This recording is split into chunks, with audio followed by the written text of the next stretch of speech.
চলছিল। প্রথম পয়গম্বর হযরত আদম আলা নবিয়িনা ওয়া আলাইহিস সালাতু ওয়াস সালাম সম্পর্কে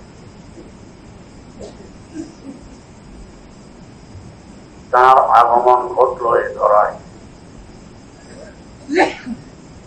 বহুদিন পর তার স্ত্রী হযরত হাওয়া আলাইহিস সালামের সাথে সাক্ষাৎ ঘটে আরাফার ময়দানে।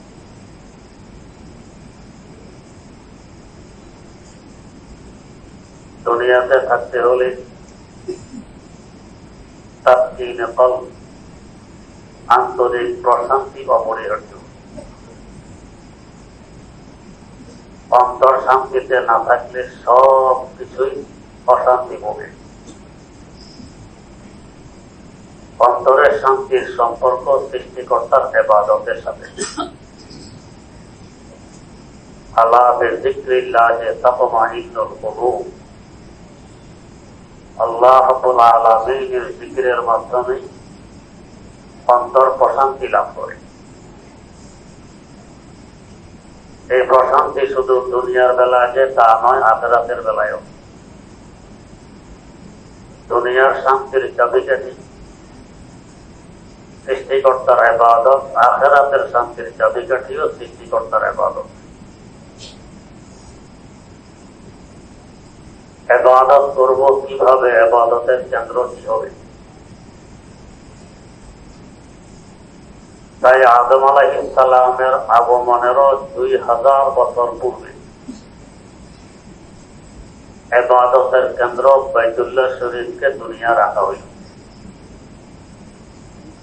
আল্লাহ পাক বলেন, ইন্না আউওয়ালা বাইতিন উযিআ লিন-নাস, জগতের প্রথম ঘর, যে ঘরটি রাখা হয়েছে মানুষের উপকারার্থে। বোঝা গেছে ঘরটি এখানে নির্মাণ করা হয়নি, অন্য কোথাও নির্মাণ করে এখানে এনে রাখা হয়েছে। উযিআ লিন-নাস কোথায় রাখা হইল? লাল্লাযী বিবাক্কাতা, বাক্কা নামক স্থান। যে ঘরটিকে আমরা বাইতুল্লাহ শরীফ বলে থাকি, এই ঘরের কথা বলা হচ্ছে। এখানে প্রশ্ন জাগে, আমরা দেখি ঘরটি হলো মক্কা নামক স্থানে, আল্লাহ পাক বলেন বাক্কা নামক স্থানে। এর কারণ হলো বর্তমান যে শহরকে মক্কা বলা হয়, এক সময় এই শহরের নাম ছিল মক্কা। যেমন আমাদের রাজধানী আমরা বলি ঢাকা, এক সময় ছিল জাহাঙ্গীরনগর। এখন বলি সিলেট, এক সময় ছিল জালালাবাদ। এখন বলি চিটাগং, এক সময় ছিল ইসলামাবাদ। এখন বলি কুমিল্লা, এক সময় ছিল ত্রিপুরা। এখন বলি নোয়াখালী, এক সময় ছিল সুদারাম। তো এই শহরও এখন বলা হয় মক্কা, এক সময় বলা হয়তো বাক্কা। এখানে আবার প্রশ্ন, নতুন নাম বাদ দিয়ে পুরাতন নাম মক্কার কথা কেন বললেন? এর রহস্য হল, বাক্কা বলা হয় মা ইয়াবুক্কু আনাকাল জাবাবেরা, বড় বড় জাহাজের তালেব শক্তিধরের গর্দান যে জায়গায় ভেঙে দেয়, ওই জায়গাকে বলা হয় বাক্কা। আপন জায়গায় যত বড় জালেম হোক, যত বড় শক্তিধর হোক, মক্কায় মুকাররমায় গেলে পোশাক এক, 2 টুকরা কাপনের কাপড়, বলি এক, তালবিয়া লাব্বাইক আল্লাহুম্মা লাব্বাইক, লাব্বাইক লা শারীকা লাক লাব্বাইক, ইন্নাল হামদা ওয়ান নি'মাতা লাকা ওয়াল মুলক লা শারীকা লাক। কাঁধে তওয়াফ সবাই করবে, সাই সবাই করবে, আরাফার অবস্থান সবাই করবে, মুজদালিফার অবস্থান সবাই করবে। কথা এক, পোশাক এক, কাজ এক, কোন ভেদাভেদ নেই। যে জালেম কে মজলুম, কে রাজা কে প্রজা, কে ধনী কে গরিব, কোন ভেদাভেদ নেই। সেখানের শান হলো একই সপনে কারে হো গয়ে মাহমুদ রেজাজ। एक ही सपने खड़े हो गए महमूद इयास, न कोई बंदा रहा और न कोई बंदा नवाज, न कोई बंदा रहा और न कोई बंदा नवाज। কোনো কেতাবে এই জন্য আল্লাহ পাক নতুন নাম বক্কা না বলে বক্কা বলেছেন। দ্বিতীয় আরেক জবাব, পুরা শহরের নাম তো মক্কা, যে জায়গাটিতে বাইতুল্লাহ শরীফ রাখা হয়েছে এই জায়গাটির নাম মক্কা। যেমন আমাদের পুরা শহরের নাম ঢাকা, আমরা যেখানে আছি এই জায়গার নাম হলো মিরপুর। আল্লাহ পাক ওই জায়গার কথাই বলেছেন বাক্কা, লাল্লাযী বিবাক্কাতা মুবারাকা। কেন রাখা হইল বরসি? বরকতের কেন্দ্র হিসেবে। বরকত ছাড়া এক সেকেন্ড আমরা চলতে পারবো। বরকতের আবার দুই অর্থ। বরকতের এক অর্থ হল বৃদ্ধি পাওয়া। 5 কেজি চাল খেতে পারবে 20 জন মানুষ, 100 জন খাওয়ার পরেও খাবার রয়ে গেছে, এটাও বরকত, বৃদ্ধি পাওয়া। বরকতের মূল হইল ওই খাবার, ওই পোশাক, ওই বাসস্থানকে বলা হয় বরকতের খাবার, বরকতের পোশাক, বরকতের বাসস্থান।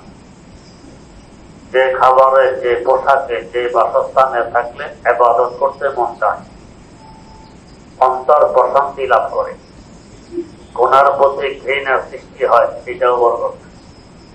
এটা হলো আসল বরকত।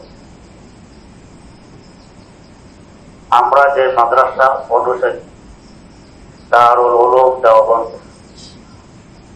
দেওবন্দ মাদ্রাসার প্রতিষ্ঠাতা হুজ্জাতুল ইসলাম আল্লামা কাসেম নানুতুবি রাহিমাহুল্লাহ দাওয়াত সাওয়াত তেমন খেতেন না। দাওয়াত খেতে গেলে এক তো অনেক সময় নষ্ট হয়, দ্বিতীয়ত সকলের দাওয়াত বৈধ নয়। যার দাওয়াত অবৈধ সে নিজে কিন্তু বোঝে না যে আমার দাওয়াত অবৈধ। গ্রহণ না করলে অমুকের দাওয়াতে গেলেন, আমার দাওয়াতে আসবেন না, কি শত্রুতা আমি আমার সাথে।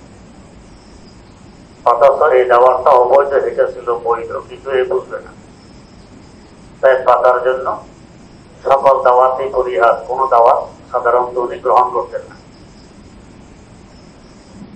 কিন্তু দেওবন্দ এলাকায় এক গরিব লোক বসবাস করত, তার জীবিকা নির্বাহের ব্যবস্থা ছিল ঘাস কাটা এবং ঘাস বিক্রি করা। সকালে কাঁচি এবং রশি নিয়ে মাঠে নামে, সারাদিন ঘাস কাটে। এই ঘাস কাটা কেটে আটি বেঁধে মাথায় করে বাজারে নেয়, প্রতিদিন বিক্রি হয় 6 পয়সা। ঘাট 6 পয়সা বিক্রি করার পর তৎক্ষণাৎ 2 পয়সা আল্লাহ রাস্তায়, মসজিদ, মাদ্রাসায়, গরিব দুঃখী ইত্যাদিকে দান করে দিত। 3 ভাগের 2 ভাগ সাথে সাথে দান। আর 2 পয়সা দিয়ে আজকের খাওয়া দাওয়ার ব্যবস্থা করত, বাজার সাজার করে বাড়ি আসত। বাকি 2 পয়সা সঞ্চয় করত, জমা করে রাখত। এভাবে 1 বছর পর্যন্ত 2 পয়সা 2 পয়সা করে জমা করলে 365 দিনে বছর 60 টাকা 30 পয়সা জমত। 1 বছর 60 টাকা 30 পয়সা জমলে দারুল উলুম দেওবন্দের ওস্তাদদেরকে দাওয়াত করে খাওয়াই দিত। তার মানে তার আয়ের 2/3 যেত আল্লাহ রাস্তায়, 1/3 খরচ করত নিজের জন্য। হুজ্জাতুল ইসলাম আল্লামা কাসেম নানুতুবি রাহিমাহুল্লাহ এর দাওয়াতের অপেক্ষা করতেন। মাঝে মধ্যে জিজ্ঞাসা করতেন যে খারফল আছে, এবছর দাওয়াত দিবে না? ওনাকে প্রশ্ন করা হইল, হুজুর সাধারণত আপনি দাওয়াত গ্রহণ করেন না, আর এই বেটায় 60 টাকা 30 পয়সা দিয়ে এত বড় মাদ্রাসার এত শিক্ষক থাকলো, তাই তো খাওয়াই, কি আর খাওয়াই? এর দাওয়াতের জন্য অপেক্ষা জিজ্ঞাসাবাদ কারণ জবাব দিলেন, মিয়া এর ঘরে দাওয়াত খাওয়া মানে পেটের ভিতরে নূর ঢোকা, এমন নুরানি খাবার। এই খাবার পেটে যাওয়ার পর আগামী 1 বছর পর্যন্ত এই নূরের প্রভাব থাকে অন্তরে। ইবাদত করতে ভালো লাগে, গুনার প্রতি ঘৃণা জন্ম হয়। এই জন্য অপেক্ষা করি যে দাওয়াতটা কবে আসবে, যাতে আবার ভিতরে জোর ঢুকে দিবে। এটা হলো আসল বরকত।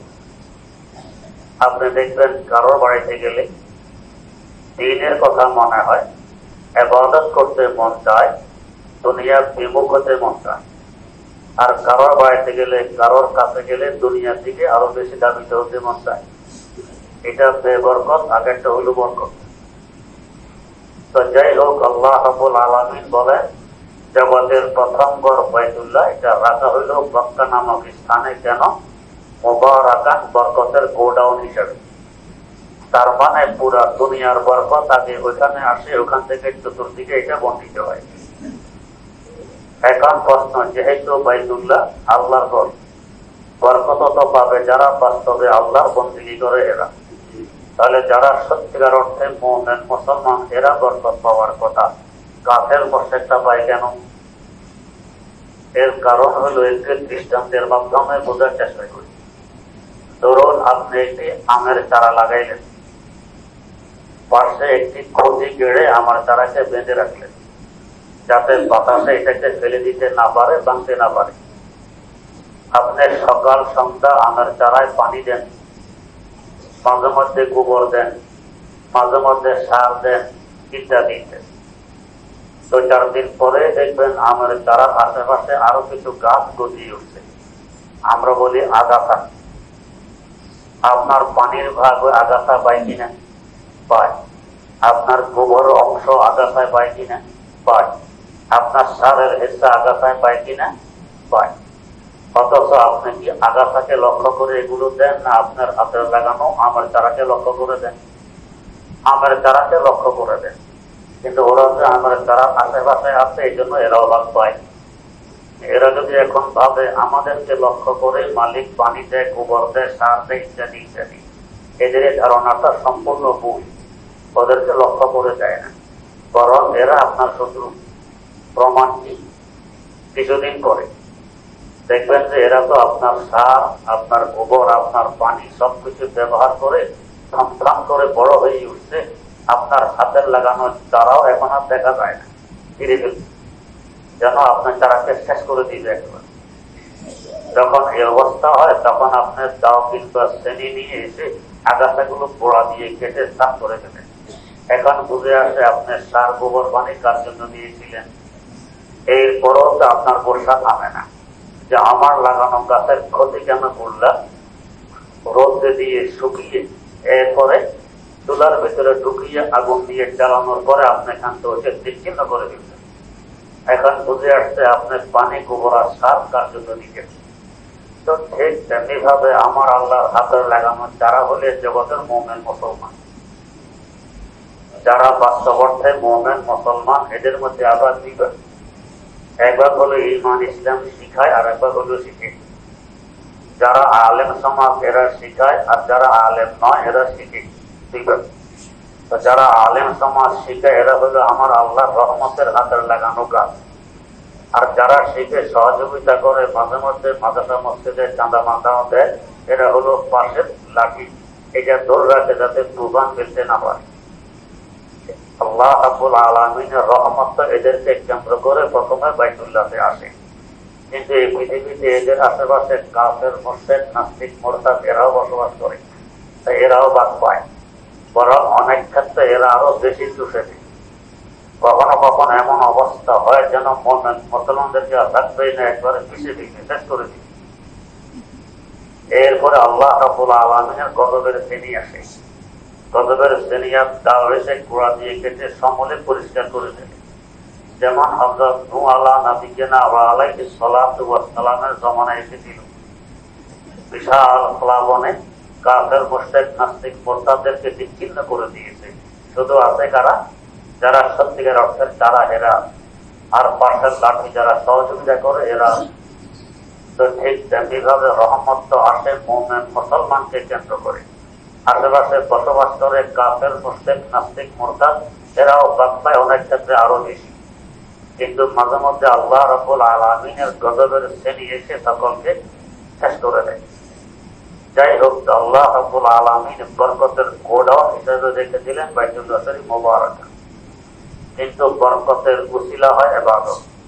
ইবাদত ছাড়া সাধারণত বরকত আসে না।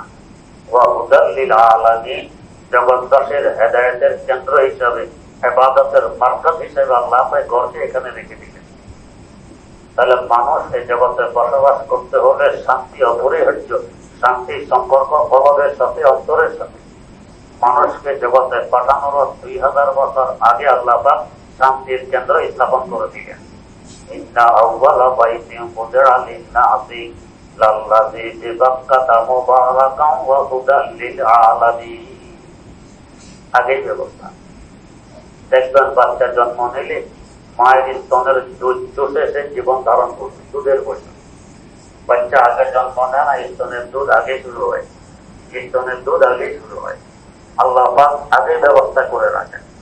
তো যখন আমি ছিলাম একেবারে অসহায়, আমি কথা বলতে পারতাম না, হাঁটা সম্ভব হইত না, কাজকর্ম করা আমার পক্ষে সম্ভব ছিল না, ঠিক হয়ে শুয়ে থাকতাম। ওই সময় আল্লাহ পাক আমার রিজকের ব্যবস্থা করে দিলেন এই ধরায় পদার্পণ করারও আগে। তো যে আল্লাহ এত অসহায়কে দুনিয়াতে আসার আগে রিজকের ব্যবস্থা করে রাখেন, হে আল্লাহ, এখন তো আমরা শক্তি রাখি, কথা বলতে পারি, শ্রম দিতে পারি, উপার্জন করতে পারি, এখনো হে আল্লাহ রিজকের ব্যবস্থা করবেন না?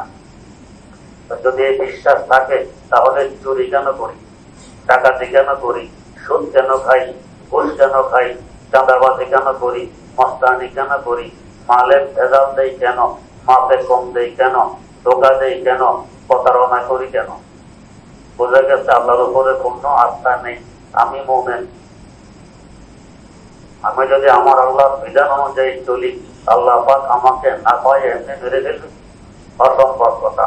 একটি কুকুর আপনার বাড়িতে মাঝে মাঝে কেউ কেউ করে যাতে অপরিচিত কেউ আসতে না পারে, চোর ঢুকতে না পারে, এটুকা। এরপরেও তো আপনি মাছের কাঁটা, গোস্তের হাড়, বাসের মাঠ বা 4টা বাস ইত্যাদি কুকুরকেও তো দিয়ে রাখেন, একবারে খোদায় বেড়ে ফেলেন না।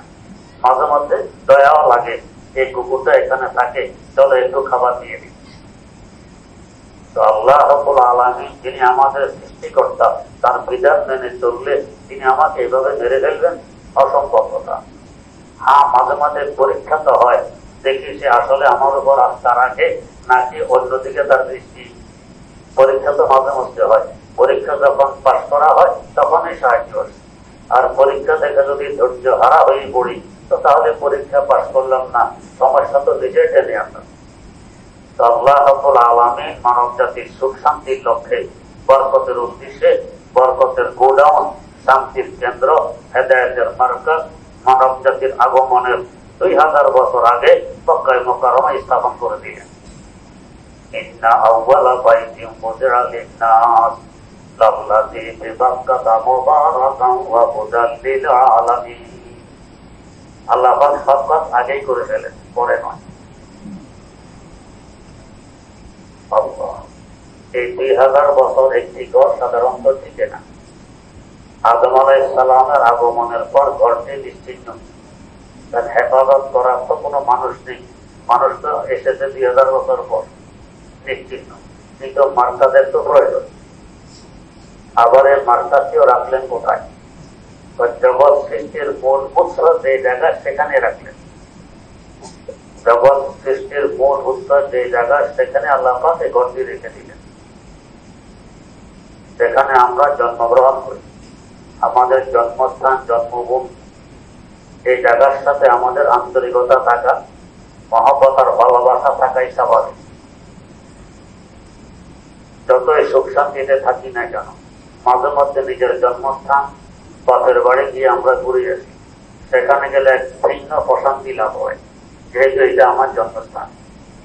আমাদের সৃষ্টির মূল উৎস যে জায়গা, সেখানে আল্লাহ পাক ঘরটি রাখলেন। তাই সারা দুনিয়াবাসীর আকর্ষণ যে ঘরের জিয়ারত করি, সেখানে গিয়ে একটু তওয়াফ করে আসি, ইবাদত বন্দেগী করে আসি, যাকে আমরা হজ বলি কিংবা উমরা বলি। সারা দুনিয়ার মানুষ সেখানে গিয়ে এই ইবাদত গুলো আঞ্জাম দিয়ে আসে, যেন আমাদের সৃষ্টির মূল উৎস ওই জায়গার সাথে আমাদের আন্তরিকতা থাকাই স্বাভাবিক। একটি আকর্ষণ আছে, ব্যতিক্রম ধর্মী। হযরত খাজা আজিজুল হাসান মনজুর রহমাতুল্লাহ আলাইহি মদিনায় মুনাওয়ারা সম্পর্কে তার শের আছে। तो बस जिंदगी इसी में गुजर जाए कि मदीना जाऊं फिर आऊं, फिर जाऊं फिर आऊं, इसी में जिंदगी गुजर जाए। মদিনা যাবো আর আসবো, এভাবে আমার জীবন শেষ হবে। কি আকর্ষণ, কি তার এই এলাকার। আল্লাহ রাব্বুল আলামিন আমাদের সৃষ্টির মূল উৎস যেখানে, ওটাকে চিহ্নিত করলেন। বান্দা তার আকর্ষণ আর টান অনুভব হবে, কিন্তু যাবে কোন জায়গায়? আমি প্রথম ঘর এখানে রেখে জায়গাটি চিহ্নিত করে দিলাম, এখানে আসবে, প্রশান্তি লাভ করবে। হয়তো গিয়ে 1 মাস 1.5 মাস মানুষ সেখানে কাটায়, উমরা গিয়ে 15-20 দিন সেখানে কাটায়। তেমন কোনো পেরেশানি নেই, চিন্তা ফিকির নেই, কোনো খাবারের অভাব নেই, থাকার কোনো সমস্যা নেই। আল্লাহ পাকের কুদরত সব কিছুর ব্যবস্থা করে রেখেছে। এমন কোনো ফল নেই যে ফল সেখানে পাওয়া না যায়, এমন কোনো খাবার নেই যে খাবার সেখানে পাওয়া না যায়। যে সারা দুনিয়ার মানুষ এখানে আসবে, সকলের রুচি এক সমান থাকবে না। যার যার রুচি অনুযায়ী খেতে চাইলে খাবারের ব্যবস্থা আছে, যার যার রুচি অনুযায়ী ফলের প্রয়োজন পড়লে ফলের ব্যবস্থা আছে। সব কিছুর ব্যবস্থা আল্লাহ পাক কুদরতি ভাবে করে রেখে দিয়েছেন। এরপর এখন ঘটতে দিচ্ছি, আল্লাহ রাব্বুল আলামিন হযরত জিবরিল আমিন আলাইহিস সালামের মাধ্যমে আবার চিহ্নিত করে দিলেন। আদম আলাইহিস সালাম পুনর্নির্মাণ করলেন। তার জগতে আসার আগেও ইবাদতের কেন্দ্র, জগতে আসার পরেও প্রথম ঘর তিনি নির্মাণ করলেন ইবাদতের কেন্দ্র বাইতুল্লাহ শরীফ। নিজের থাকার ঘর আগে নির্মাণ করেননি। যেখানে রাত সেখানে কাজ আগে নির্মাণ করলেন ইবাদতের ঘর। বাইতুল্লাহ শরীফের দ্বিতীয় বানিয়ার প্রতিষ্ঠাতা, পুনর্নির্মাতা হযরত আদম আলাইহিস সালাম। এর বহুকাল পরে আবার ঘরটি বিচ্ছিন্ন হয়, ভেঙে যায়। এরপর তার ছেলে হযরত শীস আলাইহিস সালাম আবার নির্মাণ করেন, তিনি তৃতীয় নির্মাতা। এরপর হযরত নূহ আলাইহিস সালামের প্লাবনে ঘরটি আবার বিচ্ছিন্ন হয়ে পড়ে। আল্লাহ পাক হযরত ইব্রাহিম আলাইহিস সালামের মাধ্যমে আবার নির্মাণ করেন, তিনি চতুর্থ নির্মাতা। তো বেনাম বেদা বাইতে হকরা সেদা বানিয়াস নকুসে মালায়েকে দুয়া আদমাস সুয়াব ইবনে আদম কে নাম বশীর জাহারম খলিলে খুদায়ে গনি। ইব্রাহিম আলাইহিস সালাম চতুর্থ নির্মাতা। এভাবে হতে হতে বনি আমালের নাম, এরপরে বনি জুরহুম, এরপরে কুরাইশ, এরপরে হযরত আব্দুল্লাহ ইবনে জুবায়ের, এরপরে হজ্জাজ বিন ইউসুফ, আর এরপরে শেষ নির্মাণ করবেন 10 নম্বরে হযরত ঈসা ইবনে মারইয়াম আলা নবিয়িনা ওয়া আলাইহিস সালাতু ওয়াস সালাম। এরপর 10 বার নির্মাণ হবে বাইতুল্লাহ শরীফে। তার মানে যতদিন দুনিয়া থাকবে ততদিন হেদায়েতের কেন্দ্র দুনিয়াতে থাকবে, যতদিন দুনিয়া থাকবে রহমতের মার্কাজ দুনিয়াতে থাকবে, যতদিন দুনিয়া থাকবে বরকতের গোডাউন দুনিয়াতে থাকবে। যখন বাইতুল্লাহ শরীফ থাকবে না, দুনিয়া থাকবে না, কিয়ামত কায়েম হবে। আল্লাহ রাব্বুল আলামিন প্রথমেই ইবাদতের কেন্দ্র, বরকতের গোডাউন ঠিক করবে। এরপর থেকেও দেখা যায় যখন কোনো পয়গম্বর আসবেন, আগের কাজ হয় ইবাদতের কেন্দ্র। রাসূল আকরাম সাল্লাল্লাহু আলাইহি ওয়াসাল্লাম মদিনা মুনাওয়ারায় হিজরত করে প্রথম কুবা নামক স্থানে অবস্থান নিলেন। এখানে এসে প্রথম মসজিদ নির্মাণ করলেন, নিজের থাকার ঘর নির্মাণ করলেন না, আগে মসজিদ। মুসলিম জাহানের প্রথম মসজিদ মসজিদে কুবা। রাসূল আকরাম সাল্লাল্লাহু আলাইহি ওয়াসাল্লাম নিজ হাতে এই মসজিদের ভিত্তি স্থাপন করলেন।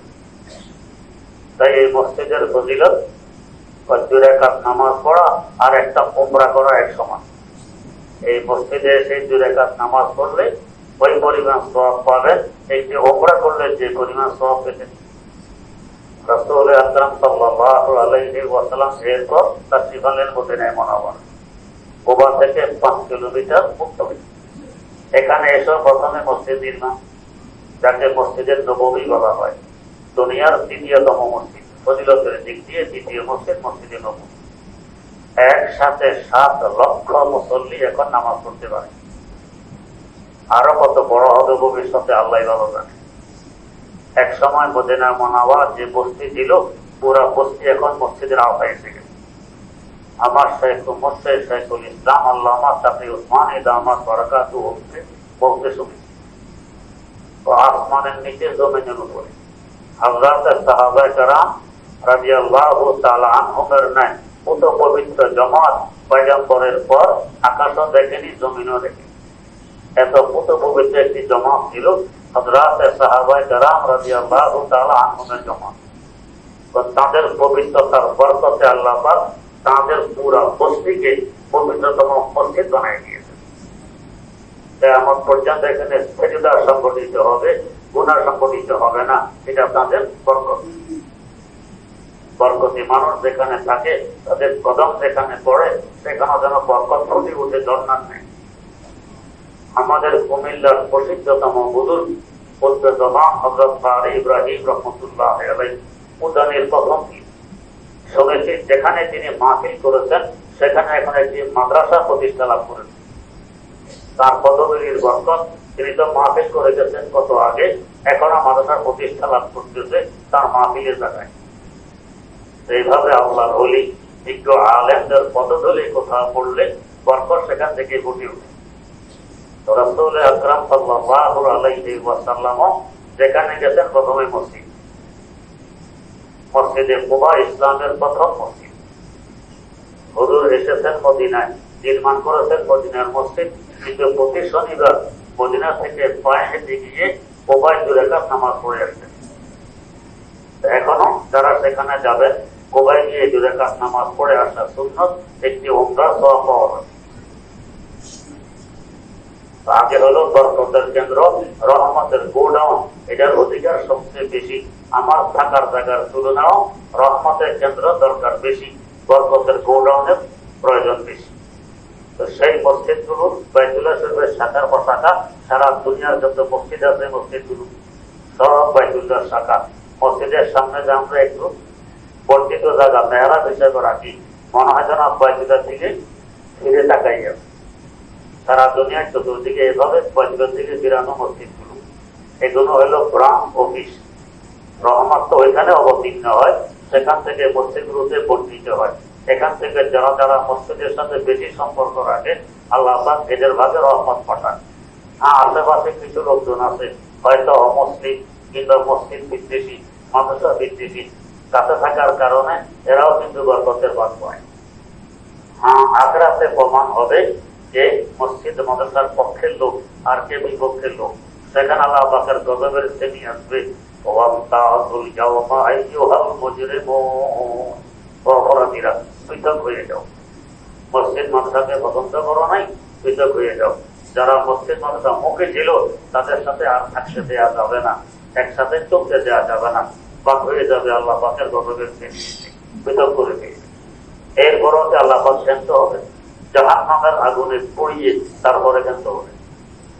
যাই হোক, তো বলার উদ্দেশ্য, শান্তি পেতে হলে সম্পর্ক রাখতে হবে মসজিদের সাথে, শান্তি পেতে হলে সম্পর্ক রাখতে হবে বাইতুল্লাহ শরীফের সাথে। বাইতুল্লাহ শাখা হিসাবে মসজিদের সাথে সম্পর্ক রাখা অপরিহার্য। আর এই মসজিদ আবাদ রাখতে হলে মাদ্রাসা অপরিহার্য। এখনো দেখবেন হারাম শরীফে মদিনার মসজিদে জায়গা জায়গায় বড় বড় কুরসি রাখা। খেয়াল করছেন এখানে কি হয়? এই কুরসিতে প্রত্যেকটি একবার না কয়েকবার আলেম এসে বসেন, হাতে কিতাব থাকে, কারো হাতে কিতাব থাকে না, মুখস্থ পড়া, সামনে ছাত্ররা বসে, মুসল্লিরাও বসে। একার জায়গা নয়, বহু জায়গায় হারম শরীফও আছে এবং মদিনা শরীফের মসজিদও আছে। এই তালিমের শিক্ষার ব্যবস্থা কেন? এই তালিমের শিক্ষা যেখানে হয় এটা মাদ্রাসা, এর বরকতে মসজিদ আবাদ থাকে। মাদ্রাসা নাই, তালিম নাই, শিক্ষা নাই, মসজিদ বিরাম হয়ে পড়ে, আবাদ থাকে না। তাই মসজিদ যেরকম প্রয়োজন, মাদ্রাসা এরকম প্রয়োজন।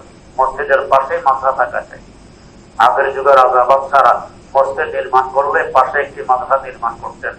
এখনো 600-700 বছর আগের, 300-400 বছর আগের পুরানো মসজিদগুলোর পাশে গিয়ে দেখবেন মাদ্রাসা নির্মাণ করা আছে। ওর দ্বারাই মসজিদ আবাদ হয়। মদিনার মসজিদে হুজুর নির্মাণ করলেন, এর সাথে সুফা, মসজিদের সাথে সুফা কিছু জায়গায় এখনো চিহ্নিত আছে। রাসূল আকরাম সাল্লাল্লাহু আলাইহি ওয়াসাল্লামের রওজা পাকের পিছনে উত্তর পাশে উঁচু জায়গা। এই মসজিদের পাশে ছাত্ররা থাকতো, লেখাপড়ার ব্যবস্থা এখানে হইত। কখনো কখনো 70 জন ছাত্র এখানে থাকা খাওয়া করতেন, এরা এখানেই থাকতো। তাই মসজিদের পাশে মাদ্রাসা অপরিহার্য, না হয় মসজিদ আবার থাকে না। আল্লাহ রাব্বুল আলামিন আমাদেরকে মসজিদ মাদ্রাসার সহযোগী হিসাবে কবুল করে নেন। সুবহানাল্লাহি ওয়া বিহামদিহি, সুবহানাকাল্লাহুম্মা ওয়া বিহামদিক, আশহাদু আল্লা ইলাহা ইল্লা আনতা, আস্তাগফিরুকা ওয়া আতুবু